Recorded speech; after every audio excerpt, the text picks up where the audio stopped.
Everybody, Mr. Bone here today, and we are starting week 5, which is May 4th to the 8th. Hopefully everybody had a good weekend, enjoyed the weather. As you can see, I'm back into the big flannel here today because things cooled off again. So for this coming week, first of all, let me let you know that I have entered test grades this morning. If you finish your test after right now, because the grades have been entered, make sure you email me and let me know that. Same thing with any of the topics, any of the lessons that we're doing, or still you can go back into the real school activities that we did.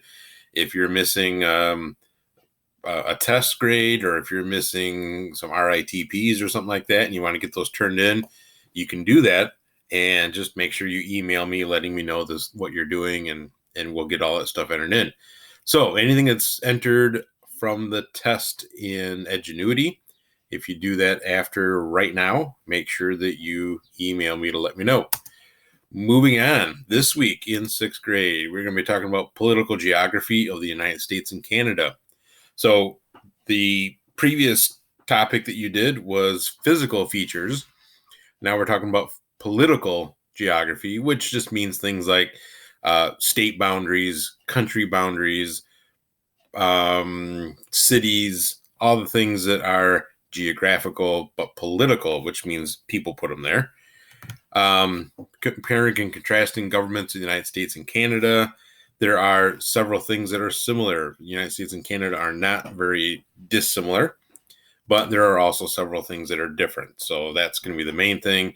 Being able to tell me what's different between the governments of U.S. and Canada. This is also the time of year when we start talking about province, providence, and provenance. Those are words that get interchanged sometimes because people don't use the right pronunciation, maybe. So generally speaking, at this point in the year, I have you guys define those three and tell me what each one is. So what I'd like you to do is to comment in Classroom and tell me, why are one of these words in this lesson?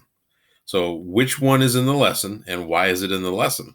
So which means you're going to have to tell them, kind of look up and see what do the other ones mean, or what do they all mean, so you can tell which one is in this lesson. So that's what we're working on for this week. Hopefully you got some things caught up if you were trying to do that. Hopefully you enjoyed the weekend even more so.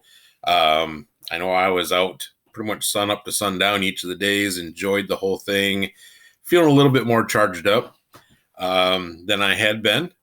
And now we're back to the grind here for a little bit this week, and I will see you guys soon. Don't forget the Google meetings every Monday and Wednesday at 10:30 a.m. so that you can come just check out what's going on, say hi to some friends, just see some other human beings here a little bit again. So I will send out those codes usually right before the meeting starts, and so you can get into the Google Meet. I will see you guys soon. See ya.